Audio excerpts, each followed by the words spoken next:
Сите кои се противеле на уставните измени биле руски ботови и платеници кои сакале да ја блокираат Македонија на европскиот пат. Премиерот Димитар Ковачевски влезе во лов на вештерки и почна да ги обвинува сите за тоа што не може да собере поддршка и да ги протурка уставните измени, кои со негов амен стана услов на патот кон Европската унија. Според Ковачевски, она за што се против дури 85% од македонците биле само техничка измена. Се демантираа сите оние невистини, лаги, хистерија која што се креваше во текот на изминатата година во однос на тоа дека во Македонија ќе се случила бугаризација, асимилација и така натаму, и гледате дека тоа веќе не постои во јавниот дискурс, освен од неколку платени руски ботови, аналитичари така наречени, па и некои политичари кои што тоа мораат заради финансиски средства да го зборуваат.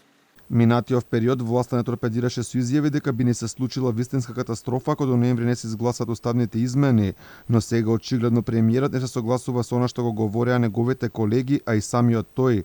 Веќе не било толку важно кога ќе бидат изгласани уставните измени. Преговарачката рамка е многу јасна и децидна. Преговарачката рамка предвидува одржување на прва меѓувладина конференција по усвојувањето на заклучоците во нашето собрание. Тоа се случи минатата година во месец јули, пред точно една година и една недела.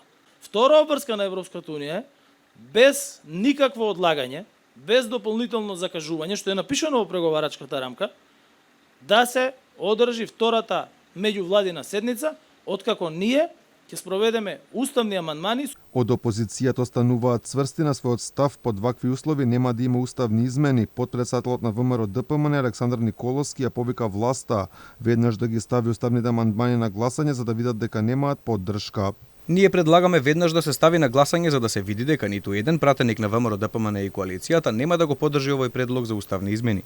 Тие уставни измени ќе пропаднат и веднаш после тоа да се распушти собранието и додиме на брзи предвремени избори на кои што граѓаните ќе може да го кажат своето мислење.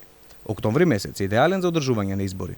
Уставните измени на пленарна седница ќе бидат на 18 август, на кога ќе се гласа за нив останува непознато. Собранискиот спикер Талат Џафери кажа дека тоа нема да се случи додека не биде обезбедено двотретинско мнозинство, што изгледа невозможна мисија.